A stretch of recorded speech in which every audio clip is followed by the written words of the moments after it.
Greetings, dear gentlemen. Today you will hear a story about adultery. Well, let's listen to it. My name is Michael, and my wife is Jennifer. We have been happily married for 17 years. Our wonderful family consists of 2 lovely children, our son Jacob and our daughter Emily. Jennifer has been coming home late from work all the time lately, and today was no exception. It was close to 10 o'clock at night when she finally arrived. By this time, the children and I had already had dinner and completed our homework. They had been in bed for about an hour, apparently not understanding either the absence of their mom or its cause. This recent event has deeply upset me as I have been carefully analyzing our financial situation for the last hour. Over the past 2 years, our situation has deteriorated significantly. Our income has dropped dramatically, but my wife didn't seem to notice. She continued to spend money without hesitation, as if our financial difficulties did not exist. Just a few minutes ago, I completed the hard work of paying the last bills, realizing that we would barely be able to hold out for a few more months. Against the background of this alarming situation, I thought about my life plans and what lies ahead. I may have made a grave mistake. For the past 2 years, I have been fixated on an impending time bomb, not knowing if it will eventually explode and when.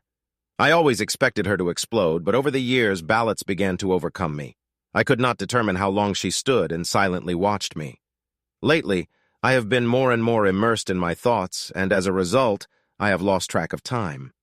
In the end, she broke the tense silence by crossing her arms and putting on her usual expression of contempt. "Michael, I want a divorce," she said. At that moment, I was struggling to sort out my emotions. My spirit was so heavy with doubts and self-flowing that I was almost numb from the new feelings that arose. The situation could not be called humorous, but despite its seriousness, I tried to suppress laughter. After 17 years of marriage, my wife suddenly announced that our journey together was coming to an end, and that everything we painstaking built would be destroyed. Surprisingly, a long-forgotten feeling flashed through me, causing an almost imperceptible smile. Relief. I looked at her, allowing myself a farewell tour of the cherished memories of our happy days. But soon, the harsh reality reassured itself. I was a more skilled programmer than a manager. Unfortunately, in the professional world, programmers often climb the career ladder, becoming project managers, then department heads, and finally senior managers. And so, I found myself in the role of Senior Product Development Manager, a position that turned out to be more decorative and meaningful and intricate facade for an experienced salesperson. However, among the available candidates, I was the most qualified for this position. I single-handedly created our main product line, nurtured at the very beginning, and contributed to its growth over the course of 6 consecutive improvements. I have gained an unsurpassed understanding of our product. When clients were looking for answers, I gave them. When our employees faced problems, I found solutions for them. With a new hairstyle and an expensive suit, I certainly looked the part. The substantial salary increase and tempting benefits that accompanied my promotion were undoubtedly attractive.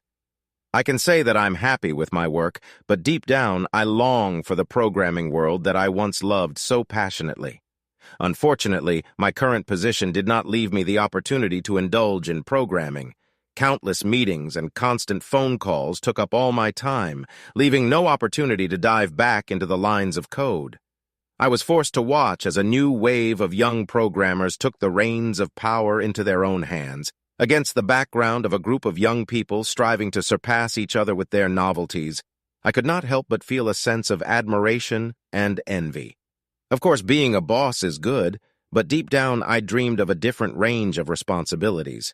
Therefore, it was not surprising that I was eventually fired from my position at Chicago Technology Solutions. To tell the truth, if I was responsible for myself, I would have made the same decision. My attendance at meetings became rare at best, and numerous missed deadlines did not yield results. Although I did not seek dismissal, I did not make much effort to maintain my position at CTS. I was in a state of prolonged frustration. It took almost 3 months before I was finally able to overcome the initial state of depression and gather strength for further work. Unfortunately, my attempts to move forward were extremely unsuccessful. It took another month of mental anguish to find a way out of the situation that had captured me, albeit imperfect, but at least acceptable. Without a doubt, I believe that if it weren't for the presence of my children, I would have gone crazy. Their unchanging daily routine and innocent presence served as a guiding star for me, helping me to regain positivity and direction in life. Every day I followed a simple routine: breakfast, school, afternoon tea, homework, dinner, sleep. This recurring mantra became a guiding star for me, leading me on a path that I never expected. With unwavering determination, I plunged headlong into the role of a domestic father, taking on all the responsibilities associated with it. Housework and driving became my new fields of activity, and I diligently took them up. To my surprise, my presence in the house brought sincere joy to the hearts of my children. It was thanks to this new connection that I began to realize my importance and the valuable contribution that I could make. Although I often felt insignificant, my wife never acknowledged any changes in her family dynamics. She didn't even seem to notice it. I met Jennifer Riley at a frat party, and I almost missed this meeting. I joined the fraternity solely to secure future opportunities for myself after graduation, not to throw parties during my studies. I was convinced that I would need any help I could find. I wasn't worried about my academic performance as my grades were excellent, but in everything else, height, weight, appearance, character, I couldn't help but feel like a completely average person. But Jennifer, who had the same level of averageness, somehow managed to radiate an amazing charm. She may have been a bit of an ordinary person, but I was fascinated by her presence. It took me a long time to gather the courage to start a conversation with her as I watched her from afar, fascinated by her unique charm. Perhaps our first meeting was short and inconspicuous, but in the following weeks we crossed paths again and took the opportunity to introduce ourselves to each other. Coffee dates and joint classes in the library soon became a common thing for us. Continuing to get to know each other, it took about 2 months before our first official date took place. From that moment on, my life turned into an extraordinary journey filled with 15 years of pure happiness next to Jennifer. Our courtship may have been relatively short, but our engagement was even shorter. Shortly after graduation, we exchanged vows and settled into our first apartment in the bustling city of Chicago. It was an exciting chapter that marked the beginning of our married life together. Every day we set off on the same journey, getting together on the morning and evening train to our first places of work. Financially, we were barely making ends meet, but we found solace in coping with these difficulties as a team. It seemed that we had almost everything in common: family background, dating experience, interests, and aspirations. Where our preferences did not completely coincide, we easily complemented each other. If I failed in some area, Jennifer was successful, and vice versa. I took over the management of our shared finances, and Jennifer shone in the development of our social ties. Together, we found our harmonious balance that allowed us to overcome life's obstacles, always supporting each other. We synchronized not only our personal lives, but also family schedules, working together as a team. We began to thrive over the next few years. We both received multiple promotions, which contributed to our success. Our circle of friends expanded significantly, bringing us joy and new acquaintances. We diligently saved money, which allowed us to buy our first house and, at the same time, not deny ourselves the pleasure of traveling and having fun. Our intimate life reflected the development of our relationship, starting with gentle hugs and affectionate kisses on the first date.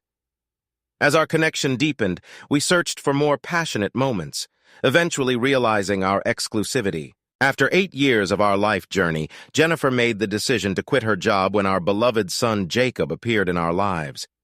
After the joyful birth of Jacob, our family was replenished with daughter Emily a little over a year later.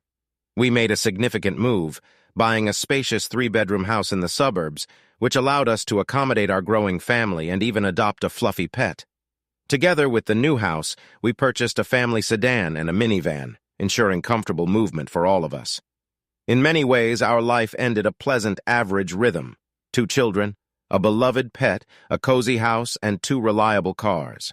I thought that such a state was the pinnacle of happiness, but I did not yet know that even greater happiness was waiting for me ahead. Shortly after Emily's first birthday, I was pleasantly surprised to receive a well-deserved promotion to the position of manager, which further increased my professional level. After the promotion, it seemed to us that the universe finally recognized what we hadn't noticed for years, that I was an ordinary person who quietly and meekly joined the general mass. The salary increase was significant. It should not be taken lightly, and we certainly did not underestimate its importance. In addition, the advantage of a flexible schedule was added to my new position, allowing me to work most of the week from home, occasionally coming to the office for important meetings with employees and management.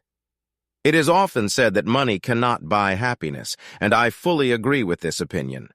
While money may not be able to directly buy happiness, it certainly can afford certain amenities and opportunities.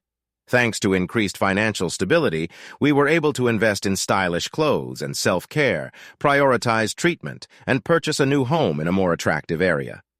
These changes have led to the fact that we have both gained self-confidence.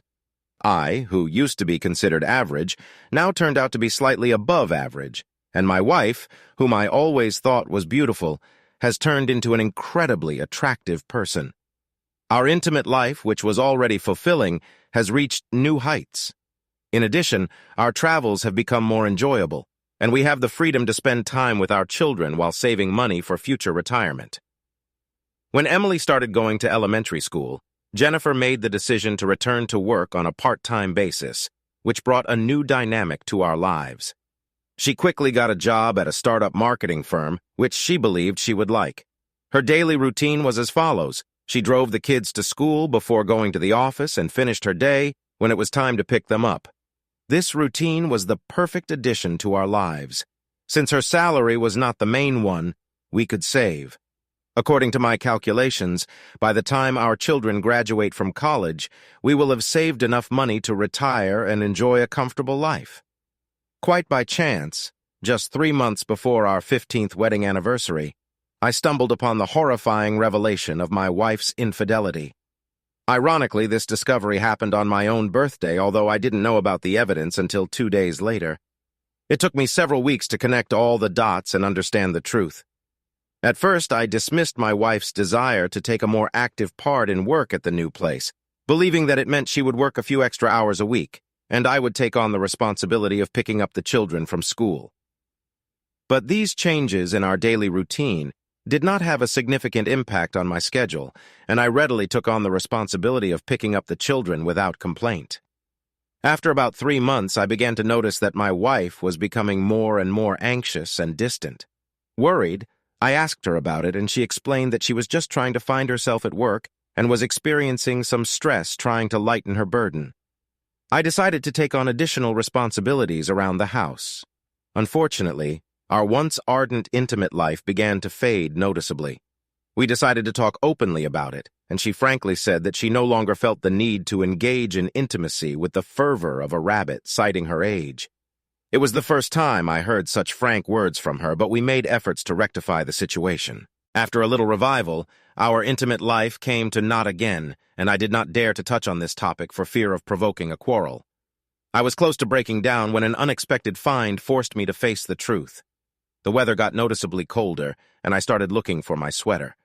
Since I took on the duties of a laundress, I sometimes confused the closets in which our clothes were stored. Rummaging on the shelf of my wife's closet among the collection of old shoeboxes, I came across a hidden gift. It was impossible not to notice a pink box decorated with a white ribbon, clearly from a lingerie store. My excitement increased when I noticed a postcard addressed to my beloved. A brief internal struggle ensued in my head. Should I immediately delve into its content or be patient and wait? In the end, curiosity won out, and I decided to open it. The anticipation that after reading the postcard I would admire my wife did not allow me to restrain my impatience. I grinned when I read the message, in which they kindly asked for forgiveness for wrapping the gift on your birthday. You can unwrap your true gift, the contents of the box, and when I put on what's inside, you can take my last remaining innocence. Love, Jennifer. For the next 48 hours, I did my best to impress her. I met her at the door with a bouquet of flowers, pamper her with a foot massage, cooked her favorite dish, but her reaction was not what I expected. It seemed that she simply tolerated my displays of affection. On my birthday, I made sure in advance that the children did their homework, hoping not to disrupt an unexpected surprise. but I was shocked when Jennifer came home late from work. To my bewilderment, she asked what we would have for dinner. However, I was willing to play along with her to keep the element of surprise. I offered to go for pizza, which elicited cheers from the children. Having decided on our plans, we set off, but as soon as we were about to leave, the waiters performed a heartfelt song, "Happy Birthday" for me. Surprise flashed in my wife's eyes, but she quickly regained her composure. "I'll give you your present later, Michael," she said, smiling.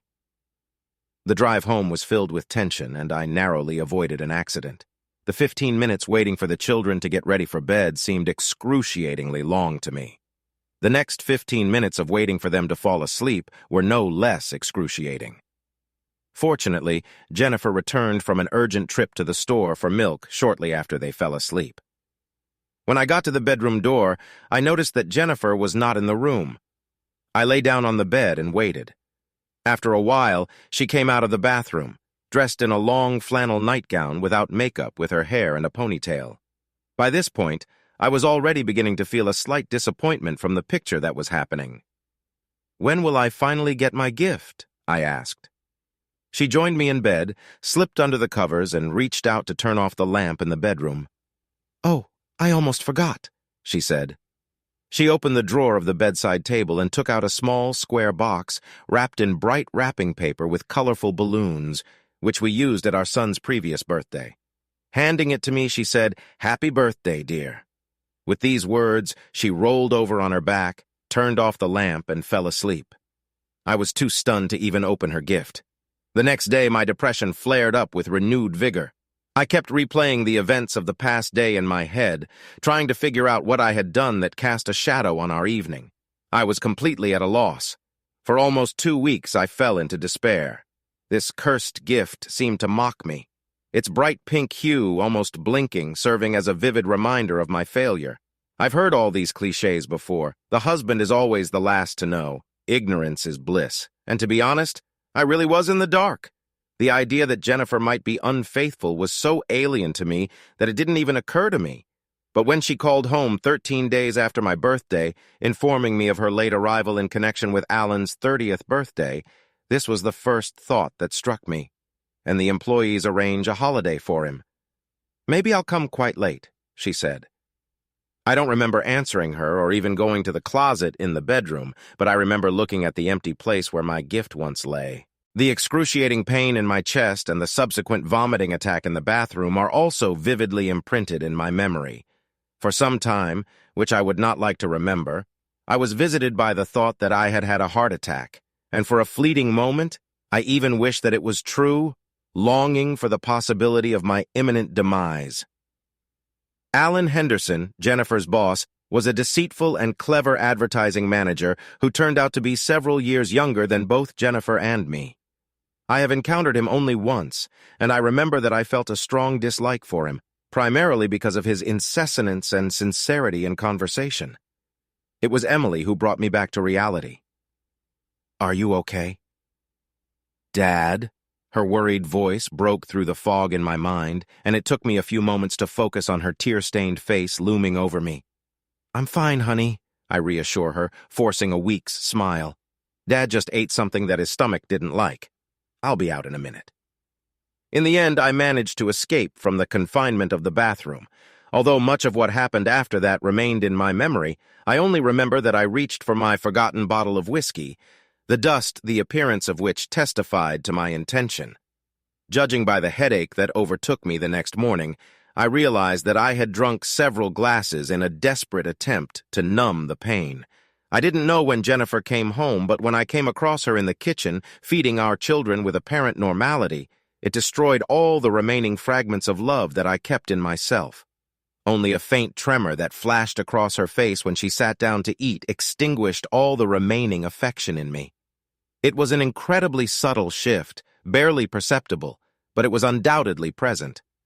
I would like to tell a story about how I courageously stood up to my unfaithful wife, but in fact, I was completely devastated. I was immobilized by the weight of my emotions. I could hardly find the strength to even move in the situation, only worse and further. For several weeks, I existed in a state of emptiness, being only a shell of my form or self, painfully aware that my wife was just doing household chores, not paying attention to the crushing revelation. Every day, I sank more and more into despair, convinced that I had already reached the lowest point imaginable. Only on the weekend, on the day of our 15th wedding anniversary, did I finally gather the strength to get out of my stupor and make a decision. Up to this point, I was wallowing in my own weakness, fully aware of my inaction. Perhaps I was in a state of shock, although most likely there is some technical psychological term describing my behavior. If my father were alive, he would just call me a fool. He was right.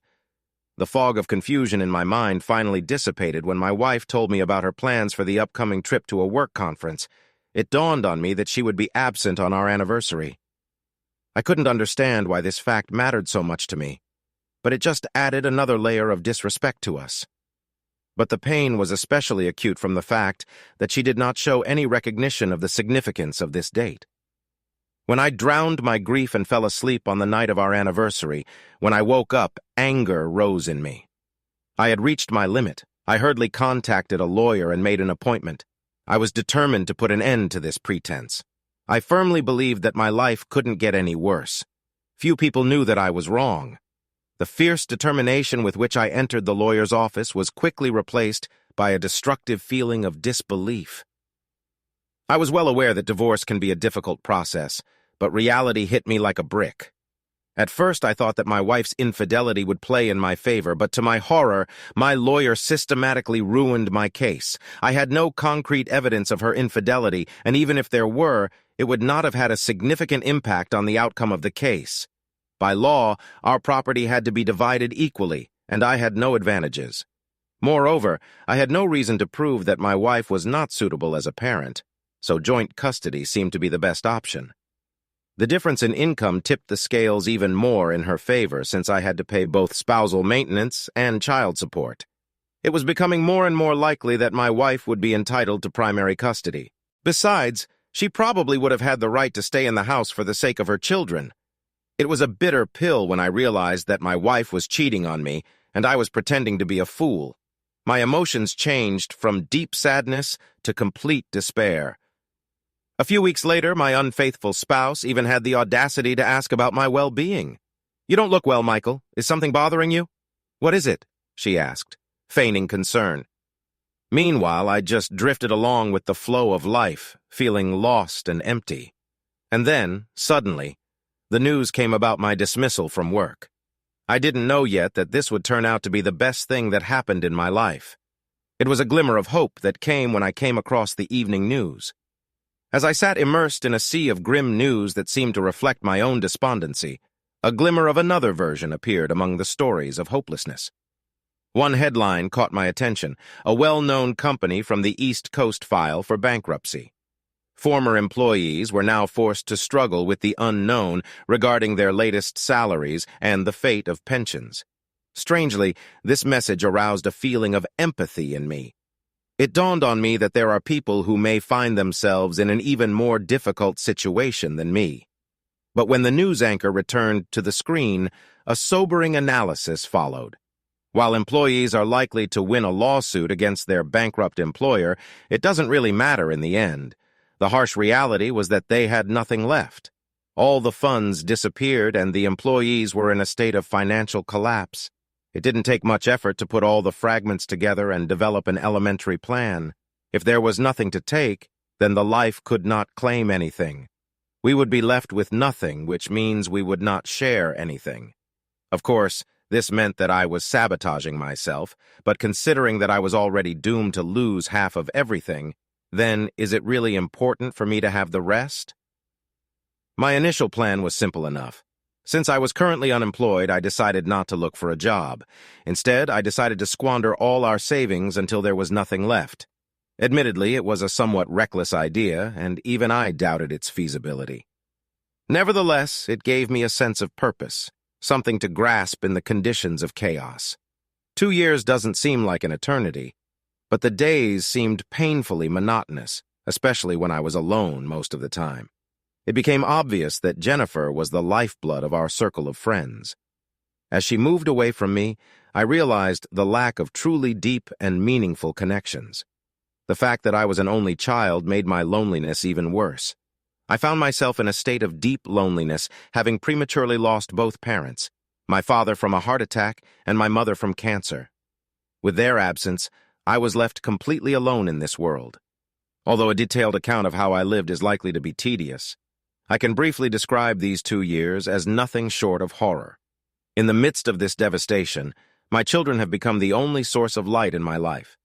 I have never been prone to excessive spending, scrupulously watched every penny spent, but there was a shift in me. I started withdrawing modest money weekly, carefully saving it for certain purposes. After about 2 months, I realized that our expenses were not going at a pace that could bring significant results. It became obvious that I have a strong inclination to save money, but no ability to spend it effectively. In this regard, I decided to step up my efforts and change the initial strategy. As a result, I decided to enroll in the Executive MBA program despite the high cost of training. In addition, this program was conveniently located in my region. In one fell swoop, I made a significant investment, almost $120,000. In addition, I impulsively purchased a new luxury SUV, which cost me a staggering $60,000. I allocated a significant sum of $260,000 to fully finance the educational savings accounts of my children. In addition, I indulged in a lot of spending, investing several thousand in a new wardrobe. Furthermore, I began to withdraw cash more and more often.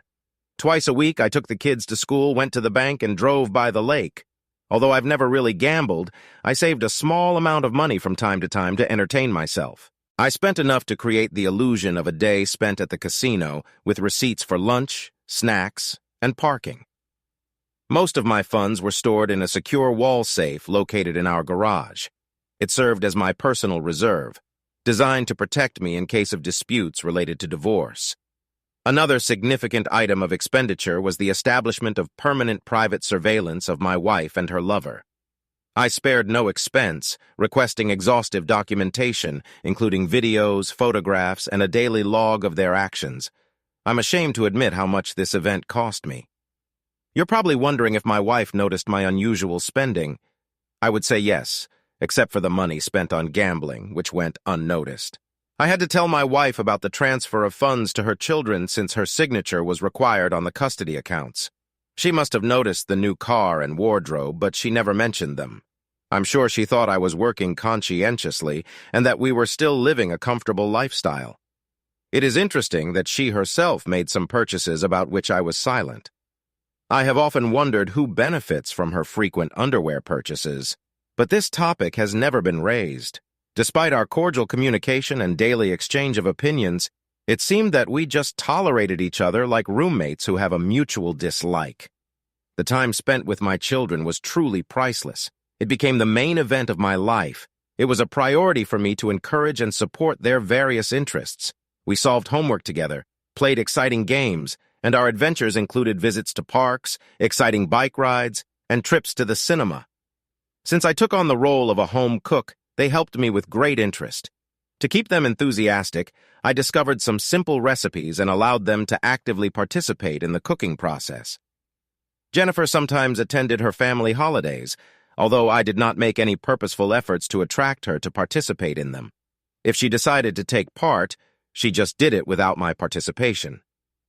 Having no contacts on this issue, I received a weekly report with a detailed description of my wife's activities. At first, I thought she was in touch with her boss, but later, it turned out that it was several people from her workplace. Over time, the company's clients also got on the list of her lovers. Did it bother me? Not very. I already had suspicions about her behavior, so the presence of concrete evidence did not have an emotional impact on me. The material I encountered wasn't nearly as exciting. The video resembled poorly directed adult content, and although it evoked a slight sense of satisfaction, it was rather meager. It became obvious that Alan Henderson did not have sufficient skill as a lover. Despite the fact that he had the opportunity to communicate with several women, this was an unexpected discovery. Judging by the gifts my wife received from him, I assumed that they were in some kind of romantic relationship, but it turned out that these were rather random meetings with benefits. He just got into a mediocre relationship with my wife, and she willingly allowed it. Despite his size below average, a similar pattern was repeated with the other 6 men who met with my wife. But there was one special client, a small and nerdy-looking man who completely embodied the image of a weirdo with glasses and pocket protection. He really poured out his desires on Jennifer. It's hard to tell from the quality of the photos and videos if she enjoyed it, but from my point of view, it was quite uncomfortable and potentially painful for her. After about a year, I realized that I haven't felt a drop of desire or passion for intimacy since I started on this path. Surprisingly, it didn't bother me much. This only added frustration to my already miserable existence. Therefore, after a year, I decided to stop monitoring. Looking through the materials received had become a tedious task, and I had seen enough of them. Despite classes, taking care of children, and gambling, I had a significant amount of free time. It was then that I decided to shift the focus to life after marriage, which I assumed would eventually become a reality. As part of this new direction, I started a new exercise regime. I have always maintained a decent level of physical fitness. I could not boast of anything outstanding. However, over time, I managed to make noticeable progress in bench press and running endurance.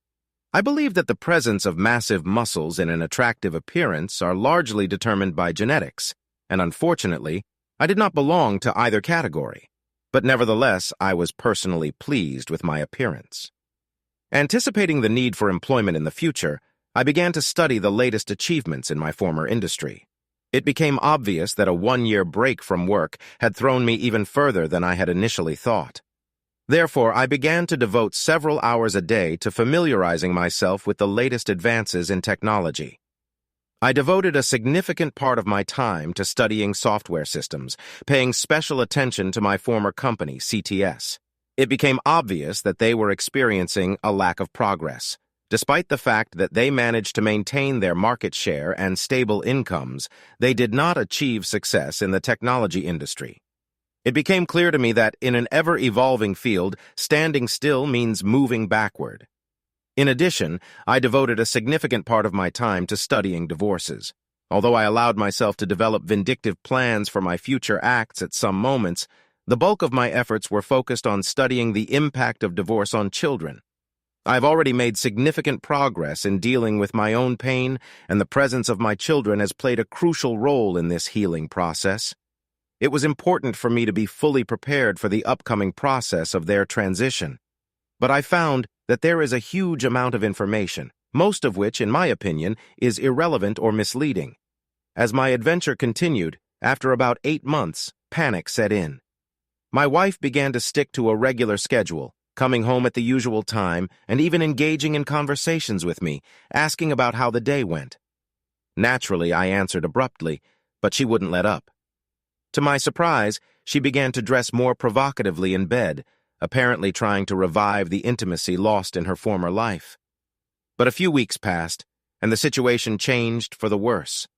For a year and a half, she was indifferent, just doing her duties. But now she began to be interested in our lack of communication, express her concerns, and look for answers. She started talking about the restoration of our marriage, but I went into complete silence in response. Her attempts at reconciliation continued until her birthday came. On this day, I left her gift on the dining table, wrapping it with the same wrapping paper that she had previously used for my gift. The contents of the gift should not have been surprising either. It took half a year before I finally opened the last birthday present I received from my wife. I came across my birthday present in the instant shopping department of our local convenience store. It was a watch with a cheap digital dial. At first, I felt a surge of anger when I realized that my gift was a $9.95 purchase at a fast food store. But soon, this annoyance dissipated when I noticed that they had a suitable female model. I decided to let go of my resentment and bought it, intending to give it to her later. It took 18 months before I finally handed her the watch. I would really like to see her reaction, but unfortunately, I wasn't there when she opened the watch. The children and I had an impromptu movie night, which is why we returned home quite late. The next day, she left before the children and I woke up. Suddenly, everything was back to normal. Jennifer began to spend more and more time in the office, and our conversations at home became sparse. In the end, it happened. She said the words I expected, Michael. I wanted to divorce. I was hoping that she would quickly start the process, but it took almost a week before I officially handed her application. It was almost comical to read its contents. The alleged grounds were spousal and child support, uneven distribution of property in her favor, as well as claims of mental and emotional cruelty. I waited patiently until the next month, the day before I hike with the children. I made sure that they were not around when I started to perform the necessary actions.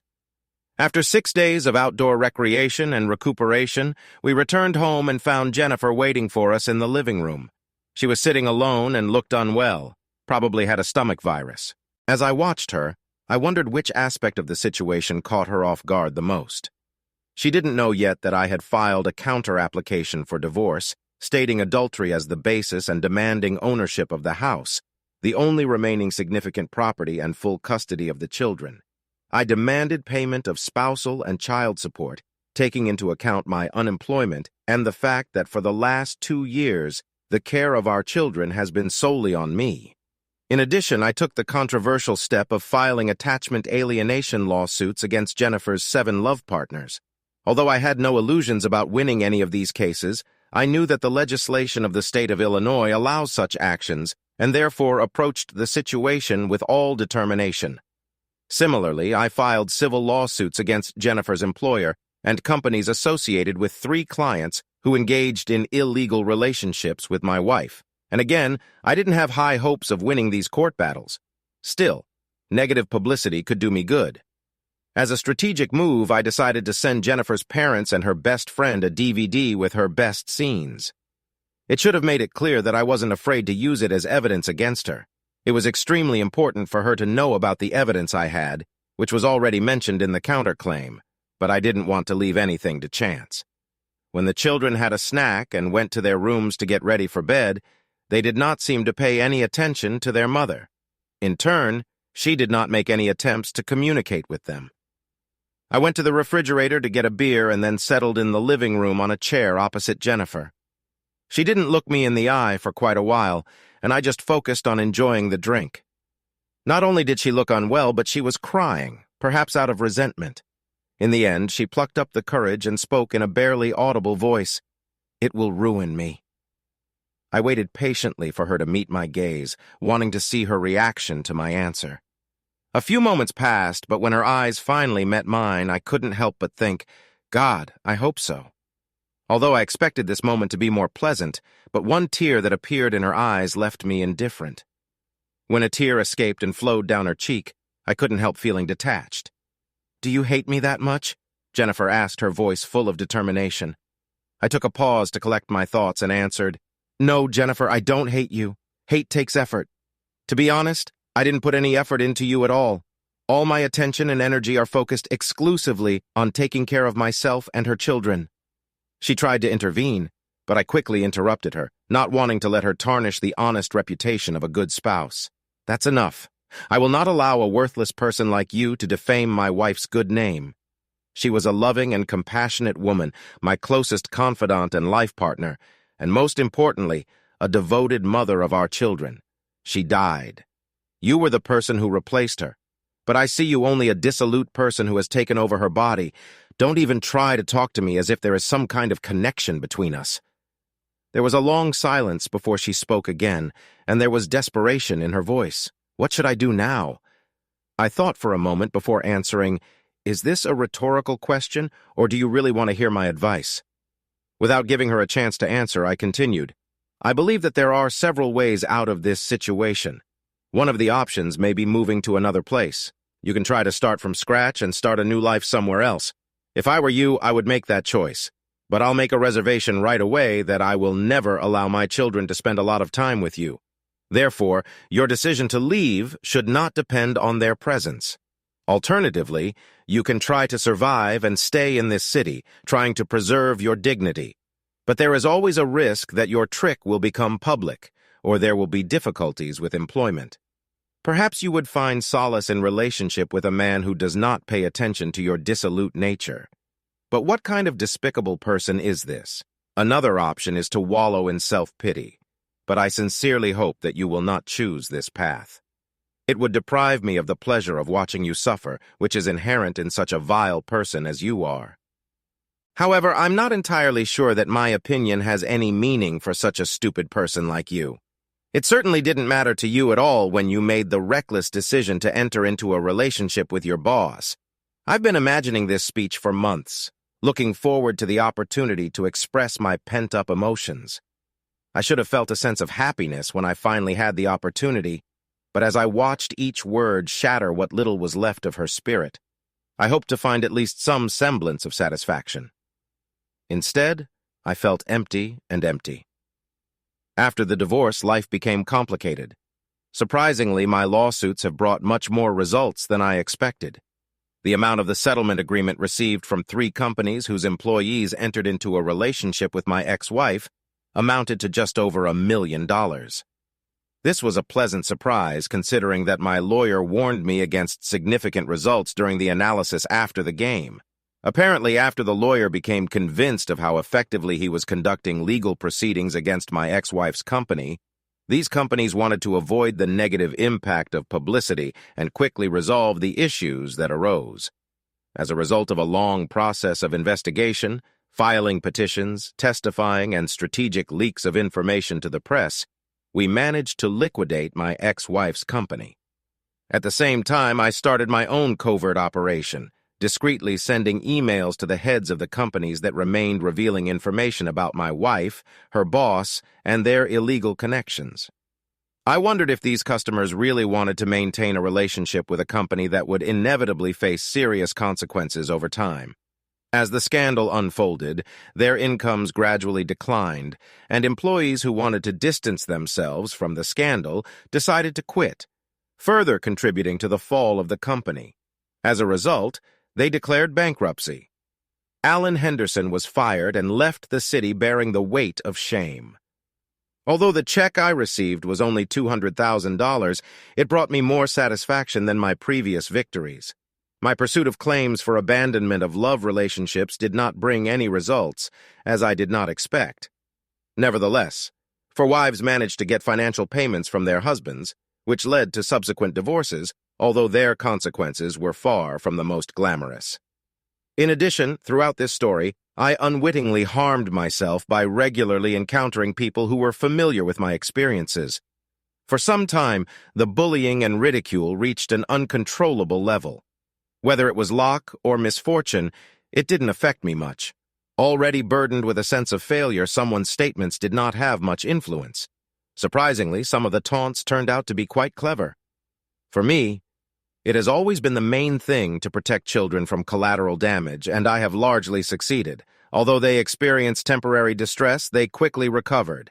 But my biggest triumph was my reinstatement as Vice President of Design and Development at CTS. Against the background of the personal problems that engulfed me, one of the distractions that gave comfort was the return to programming. For 2 years, I devoted myself to creating an add-on to the core CTS software, which easily combined with 2 competing software suites. Taking advantage of my development, I took up entrepreneurship and created my own company, starting the sale of my innovative creation. It is noteworthy that less than a year later, I received purchase offers from all 3 companies wishing to purchase both my company and the software. The culmination of this success was the conclusion of a stunning deal worth $11 million. In addition to the amazing remuneration I received from CTS, which was simply incredible. I briefly thought about retirement, but given the complete lack of social life, I realized that without having a reason to leave the house every day, I would most likely become a recluse. Fortunately, my newfound financial stability allowed me to hire a kind-hearted elderly woman who simultaneously served as a housekeeper and nanny for my children.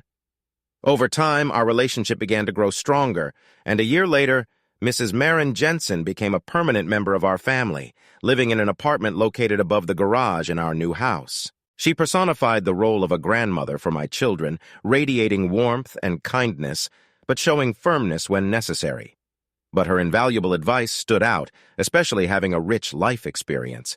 She offered the children a unique point of view, which I appreciated very much. As a father, I loved my children unconditionally and tried to be a support and care for them.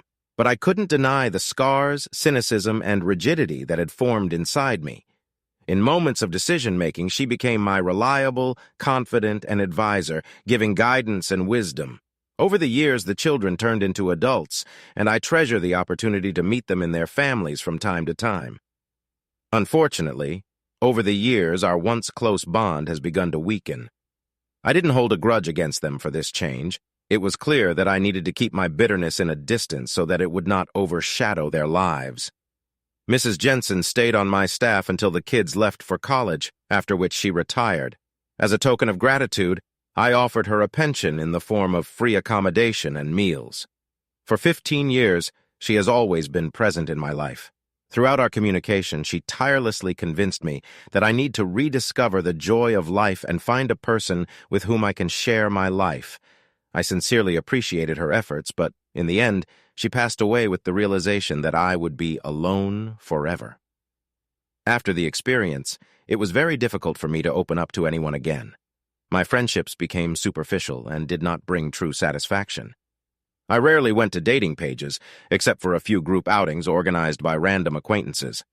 Over time, I gained a reputation as a cold and ruthless person who cannot be contradicted.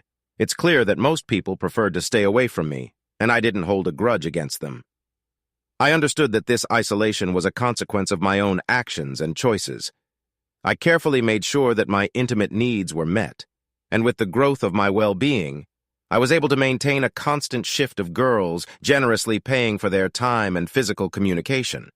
Our meetings were purely of a working nature. I just studied with them and quickly said goodbye.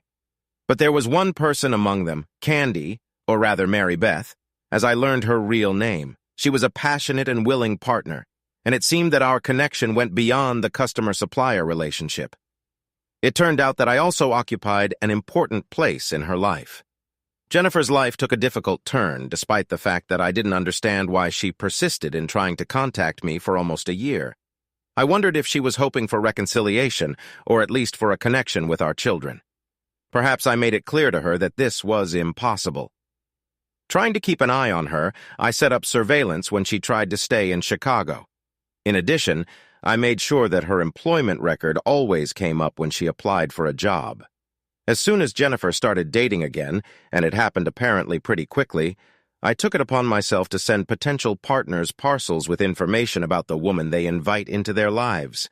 It didn't really matter to me if they decided to keep her by their side when they found out the truth.